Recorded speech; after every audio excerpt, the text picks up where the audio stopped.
Since the dawn of man, humans have feared what they do not fathom. Whether it be the depth of the ocean, the vastness of outer space, or even those pesky physics problems, mankind has a lot to discover, and a lot to be afraid of. The amount of things we do know trembles in the face of things we do not know. We must not perch idly for others to do our work for us. We must strive to learn, so that we can gain more wisdom, and therefore more experience. The amount of information unknown seems formidable, but we can decrease it. One step at a time, we can learn to become informed. We can learn to face our fears. Found in every crook and corner of every continent on Earth, a species whom most humans fear. Bugs. They're everywhere. Under rocks and on trees, in the air and in the sea, from the highest mountain to the deepest cave, their numbers exceed 10 quintillion, with the largest number of individual species out of any phylum on the planet.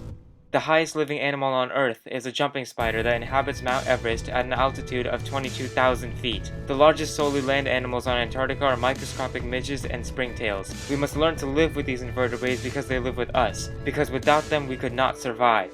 With unique characteristics and colors mixed with peculiar behaviors, shapes, and sizes, bugs harbor some of the most brilliantly designed creatures ever.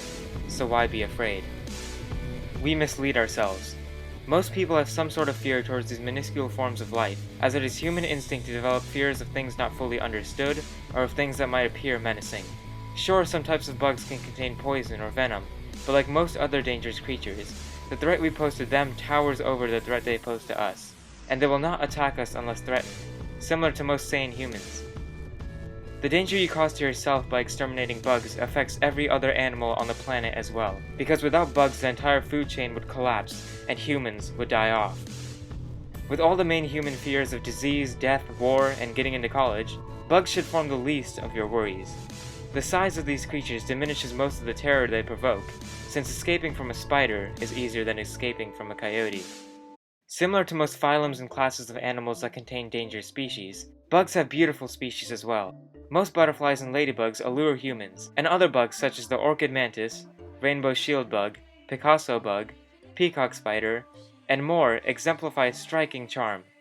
Although animals such as bugs, sharks, bears, and crocodiles have reputations for being frightening and threatening, it does not mean that all of them act in this manner. Often some of these creatures, such as spiders, will prey upon pests that constitute more substantial threats, such as mosquitoes which spread dire diseases.